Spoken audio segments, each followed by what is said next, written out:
What's up, guys? Welcome back to another video. If you guys are new here, my name is JJ and we are switching things up a little bit. I thought of something to spice things up a little bit on the YouTube channel. It's also going to be fun for me too. I'm excited to hear from you guys. So, a little bit ago on Twitter and as well, I made a community post here on YouTube. I asked you guys, the viewers, to send in some questions, leave a voicemail, and I'll answer them here live on a video. I would love to make this a continuous series, but it relies on questions from you guys, and the more questions I get, the more content I can create. So if you guys enjoy this one, let me know in the comment section, critique it, let me know what else you'd like to see. Maybe I can spice it up even better for you. But we have 3 different voicemails that we are going to be taking today and answering here on the video. If you guys want to ask a question and be featured on my YouTube channel, there is a link down below in the description. I'll also have a pinned comment as well. You click on that link and that is where you can record your question and I'll play it here live on my YouTube channel. So with that, let's get into the first voicemail.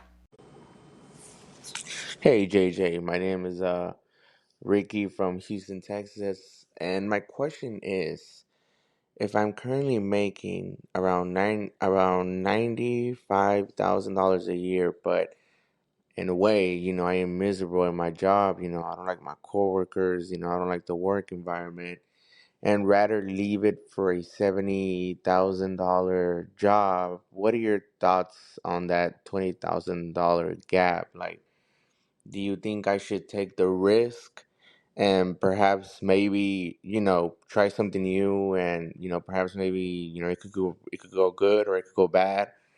Currently I am debt free. I have I want to say like around 6 months of emergency fund. So yeah, I would definitely like to hear your thoughts on this. Thank you, JJ. Thanks, Ricky. Appreciate the voicemail, brother. I hope you get to see this. So, first off, great question. I have been in your shoes before. I've been at a job before that wasn't where I wanted to be. I wasn't happy. The coworkers, some were good, some were definitely not good. And I remember having those what they call like golden handcuffs. Like it's a great paying job. I mean, you're making great money. And it's kind of hard to leave that security or even think about it because what you have set up right now is great. It's cush. It feels safe. The problem is that you're not happy. And I've been on both sides of the spectrum. I've been on the, golden handcuff side, stuck at a job that I absolutely hate but pays me very well. And then I've been on the side of taking a risk, trying to see what else is out there and just kind of waiting to see what happens while working my butt off to get where I want to be.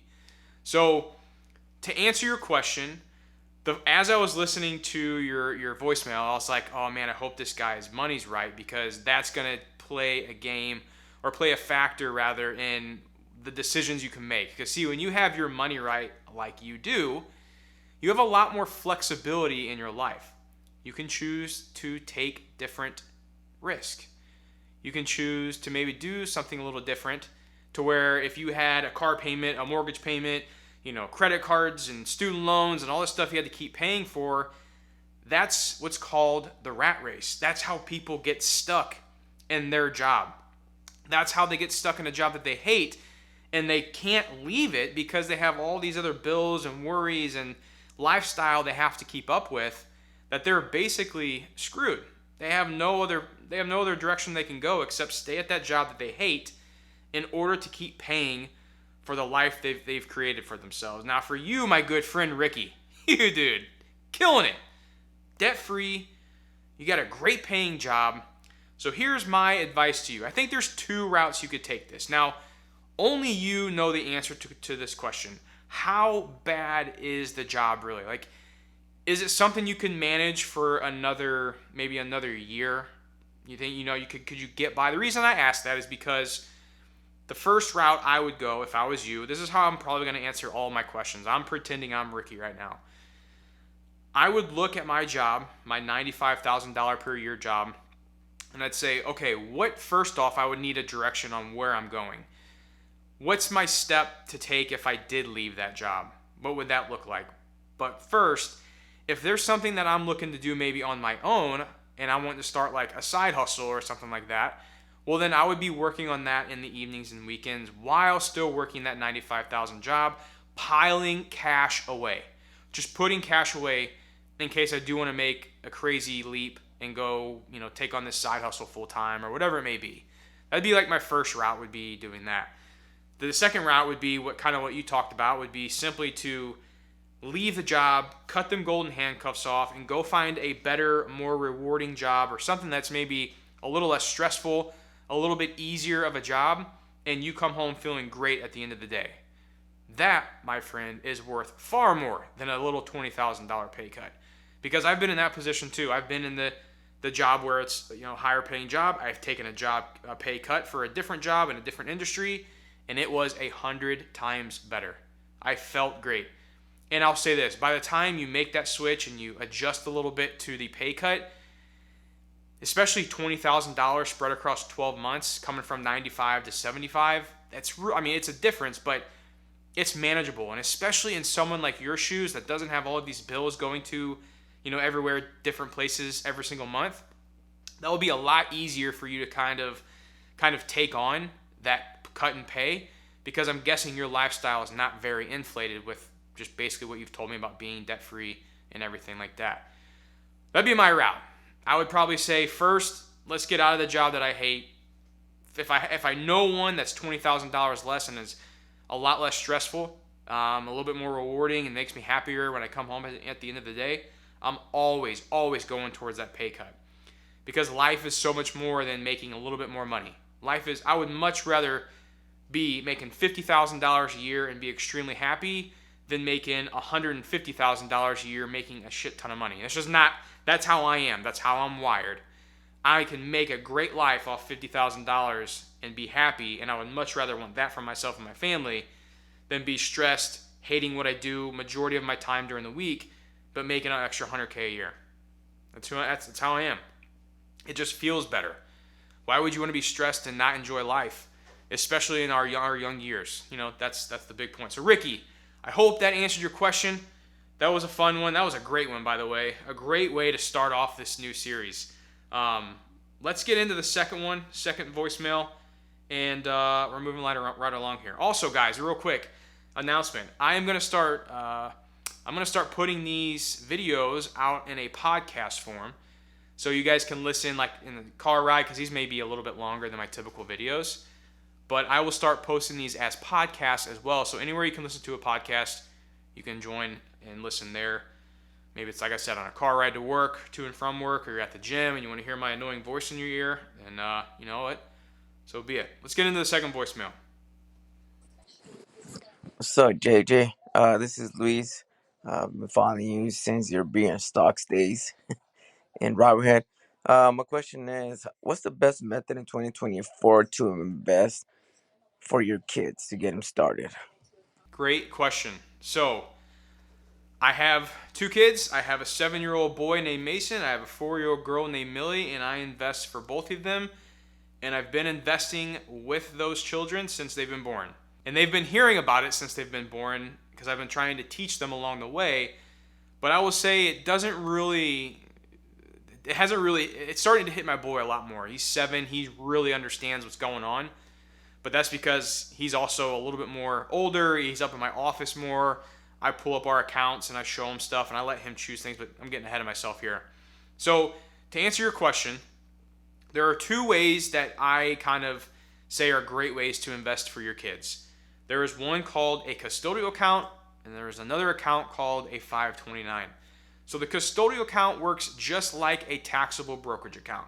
You put money into it and you can buy assets with that money. Stocks, ETF, mutual funds, whatever you want to invest in for your children, you can buy in that custodial account.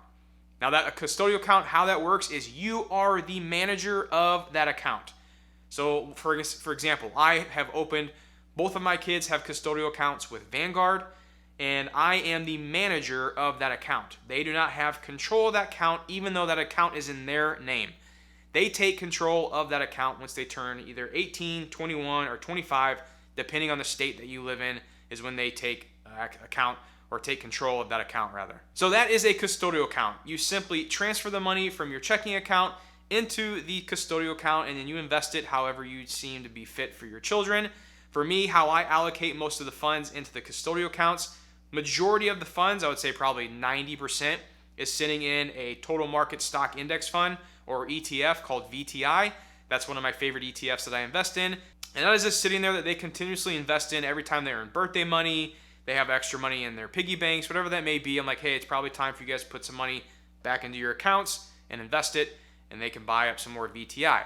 And then with the other 10 or so percent, I let them choose their own stocks. Now, when they're 1, 2, 3 years old, they don't know what the hell's going on. When they start turning 4 or 5, 6 and 7 is a really good year. We've had some big milestones with my 7-year-old. That's when you really start to see them kind of start understanding exactly kind of what's going on. So my son, for example, he is a fan of Elon Musk. He likes SpaceX. He likes Tesla cars. So what do you think he owns in his portfolio? Tesla stock. Now, he's getting hammered right now, but I told him the other day or at the dinner table, I was like, hey man, Tesla, he has an average of like 180. I said, hey, Tesla's down in the 140s. You may want to take advantage of it. It's kind of on sale right now if that's something that you're still wanting to keep purchasing. He's like, yeah, Dad, how much do you need me to put in there? I was like, if you got $50 in your piggy bank, give me $50. I'll transfer it into your account. And sometimes without even telling them, I'll just like match it. So that way they have their own money going in there, but then I'll throw some in there as well, just to kind of help build that up a little bit. And he goes and buys a share of Tesla stock. And I do that with him on my lap in front of the computer. He's watching all this happen. He's seeing the numbers. He may not totally understand it yet, but him continuously seeing it over time, he definitely understands what I'm talking about. So that's a really cool parenting moment too, is to be able to sit your child down, show them what's happening, show them how their money is growing, and show them also, like, you know, for example, telling my son, hey, if you wouldn't buy the stock and own it, now he's not doing fundamental research, but I'm also not letting him pour a crap ton of money into Tesla stock if that's what he wants to do. I'm making sure it's being safe here. That's why 90% of this account is in VTI, a ETF. But with this 10%, it's up to him. He gets to do what he wants to do, and he wants to buy more Tesla stock. I let him do that, and I show him how he does it. Now, for the other account is a 529 account. If you guys are unaware of what these accounts do, they are basically accounts that can grow tax-free. Once you put money into them, the money that grows, it grows tax-free. You do not have to pay taxes on that capital gains, and you have to use that money for educational purposes. So when a child goes to school, they start trade school, any sort of secondary type education, you can use that money, you can pull it out of the 529 to pay for that schooling. Now, they did just recently announce a new law that went into effect, and I have some notes here on it. Give me 1 second. I want to make sure that my numbers are correct here. So it came out that stated you can now transfer your 529, your unused funds, up to a maximum of $35,000. Keep that in mind. You can now transfer that money to a child's Roth IRA for any unused money up to $35,000. So before, the 529s got a lot of hate because you couldn't transfer that money. If you didn't use all the money, you either had to pull it out and pay a penalty or a tax on it, whatever it may be, since it didn't go towards an educational expense, or you could, transfer it to another beneficiary, like another sibling in the same household. There were ways around that, but you couldn't just take the money out. The best part that they came up with now is like, okay, now they're not. Let's say they have $10,000 sitting in their account. They graduated school. They're debt free. They're moving on. The parent now can transfer that extra $10,000 in the 529 into a Roth IRA, let it sit there, and let that puppy grow for another 40 years while the child's working. And hopefully the child will continue to add to that Roth every single year. And that's something that you as the parent, Luis, has to kind of, teach to your children to do. There was one other thing I wanted to mention about the 529 plan. What was it? Also, I guess my other example would be if your child ends up starting a business right out of high school or something, and you have $30,000 sitting in this 529 account that you're going to use to plan to go to college, sweet. They just now got a little head start in their retirement account. And hopefully they continue to add to that down the road. So, custodial accounts, 529s. I have both accounts for my kids. The 529s are simply there to use for college. And if they end up not using it, I can now transfer that to a Roth in their name. And then the custodial accounts is a higher, it's a higher account balance, and I will plan on continuing to grow that. And down the road, they can choose to do what they want with that money. Hopefully, I have raised my kids to be responsible stewards of their money by the time they reach that age. And if they turn up into being little shits, then I don't know, I'll have to figure out something sneaky to do. That was a joke. Maybe not. If they're doing drugs, they're not going to know about the custodial account. I'm just saying that right now. So anyways, that's just something to think about as a parent, and those are discussions you want to have with your children as you're raising them to be responsible adults and stuff like that, because you want to make sure they don't go blow this money on, you know, a freaking car or whatever it is. Like if they're going to use it as a down payment for a property, or they're going to use it and say, hey, Dad, I want to get into real estate, then yeah, cool, like go for it. Just make sure they're using it in a responsible way. So, Luis, thank you for the question, brother. I hope that answered your question. We have our last voicemail of the video today, and let's get into that right now. Hey JJ, this is Jeremy from Dividend Stockpile. Love your work. Had a question for you. I know that you do covered calls as well as dividends. How do you determine the allocation strategy between the two? Is it a 50-50 with new money? Do you mainly do dividends or do you do options? I would love to know kind of your breakdown of how you set up your portfolio. Thanks. Looking forward to hearing from you. Bye. Great question, Jeremy, and thank you for the voicemail. I know we have seen you over there at Twitter before, so appreciate you calling in and leaving that for the video. So I made a very, very large change to my overall portfolio organization and how I have my stuff set up. So before, and this kind of I think occurred or happened along a few years of just, well, a lot longer than a few years, but with me being a YouTuber and kind of documenting my different strategies that I use to invest in the stock market, I had quite a few different portfolios I was using to just keep my stuff organized for videos, more for viewers to be able to see if they were looking to watch just selling options videos, if they were looking to watch dividend videos. I had separate accounts for different types of strategies, and after doing that for a few years, I got tired of it. I was so tired of having a certain amount of money allocated to my dividend portfolio, having a certain amount of money allocated to my kind of like very risky portfolio, my growth portfolio. I had, money allocated for my long-term boring ETF portfolio, and then I had money allocated for an options portfolio. And it was too much. I'll be honest with you. It was way too much. Even as a guy like does this full time, like creating content and stuff, I couldn't do it. I had to stop. After doing it for a few years, like the organization of it, thought process of that was kind of how my brain works. I always like stuff separate and all that, but it was just too much. So before, to answer your question, whenever I was kind of setting everything up, I was pouring more of my money into the boring, most of my money was going into the boring ETF portfolio. And then I was splitting up the dividend and the growth portfolio, what you said, pretty much 50-50. That money that was allocated into those accounts. And then the growth portfolio, I was selling options in at the same time. And then I started changing some stuff up and started a portfolio that was strictly for selling options. And it just got all too crazy. And I announced, I made it a tweet on Twitter. By the way, you guys can go follow me there. It's at JJ_Buckner. And I made an announcement talking about how I've sold off a bunch of different stocks. I have closed a bunch of accounts, and I made basically I have two main accounts now. I have that long-term boring ETF portfolio that has a few different stocks in it, and I invest money. Majority of the money I'm putting in the market is going into that portfolio, and it's being spread across 7 different ETFs. I take that back. It's being spread across 6. Of the 7 that I invest in, VTI is in my retirement accounts, and the other 6 are in this taxable brokerage account I have with Fidelity. And that is VOO, SCHD, SMH, where am I at? VNQ, VXUS, and QQQM. Those are the 6 ETFs that I invest money into every single month. I don't have the percentages off the top of my head. If that's a question you guys want to know, leave it in the voicemail. But that is how I allocate that boring long-term ETF portfolio. And that's where majority of my money is going into. And then as far as the growth portfolio, that is money that I kind of put in when I have some extra money at the end of the month. I'll throw it in that growth portfolio. That's where I'm selling my options. That's where I'm buying some more risky stocks. And that is where I kind of is my more fun portfolio, the one I'm more active on.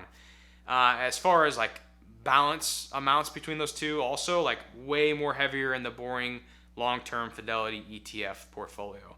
And then as far as like dividend stocks and all that, some of the dividend stocks I've kept in my long-term boring portfolio, but majority of like a lot of the stocks I owned, I have recently sold off, and I've been funneling money into these ETFs even more, and just been really trying to hammer on growing that account in as much as I can down the road.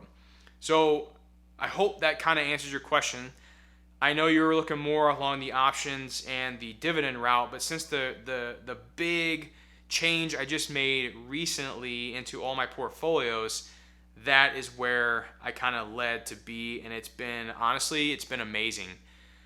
I was kind of over researching stocks every week. I was over looking at my portfolio every single day. Like I got tired of it. I really did. I got tired of trying to worry about what was going on with these earnings and seeing this and doing that. Now I have a few stocks that I have a high conviction on, if that's even the right word to say, that I have a very large belief in. Some of the fundamentals aren't great, but I believe in the company and the future of its prospects and what it has going for it, as well as the management team. And then I have some, great companies that are doing great fundamentals. I feel like they're, out of some top companies, they're fairly valued, if not even undervalued. One of those being Google. So that's kind of how I allocate everything. Is majority of my money going into the stock market is in those 6 boring ETFs. And I put that money in, and I have it, automatically Fidelity takes it and invests it based on the allocation that I have set for each one of those ETFs. I don't care if that ETF's at all-time highs. I don't care if it's at new lows. I simply want money to go in at the first of the month, every single month, and I don't even want to have to look at it. I don't. It just makes me feel better as an investor. I know some of you out there like to be a little bit more active, and I am. That's why I have my fun growth portfolio. But majority of that money is going into the ETFs. And I feel like that's going to be the best outcome for me over the next 20 years. Instead of trying to time stocks and know when to buy and when to do this and when to do that. It's just no one has a crystal ball. No one can tell the future. Yes, you can become successful. I have had many successful moves in my stock trading career. But you can also have some big losses as well, or you can have some horrible picks. And that's why I'm still choosing to invest in single stocks. It's just a lot of it now is just going into that ETF route. And then I have my few plays that I want to keep with, and that I think will have a good track record over the next 5-10 years. And I may add a few here and there whenever I deem time to be fit, and go on from there. So guys, that was the first annual series, whatever we want to call this, voicemail episode. And it was a fun one. I like this a lot. So please keep bringing on the questions. Again, all you have to do to leave a voicemail if you want to get, hear your voice here on the channel. I'm gonna clip these up into clips too, so you'll see shorts and stuff like that as well coming up on YouTube. There will be a link down below in the description. I'll have a pinned comment as well. You guys click that link, takes you straight to SpeakPipe, and then you can record your question there, and I will answer it for you here on the channel. So that's all I got, guys. That was a fun one. I enjoyed it. And I have some future prospects too of I would like to be able to have you guys, like a live person, actually call in, and I can kind of have a longer form conversation with you about your finances or some big choice you have coming up financially, whatever that may be. I just like that's the content I like to watch, and I'm like, I have the audience, like why shouldn't I put my own spin on it? So if that's something you guys are interested in as well, let me know down in the comments, and I'll got to figure out a way to get all that set up. But I would love to have like a once a week person call in live, and we record and kind of go through what you got going on, and go from there. But hope you guys enjoyed it. That's it. Leave me a voicemail because I need some more for this type of content if you guys liked it. And until next one, hit that subscribe button to see more. Be on the lookout for those short clips coming out of this episode. And I don't know why I keep raising my voice to talk, so take care.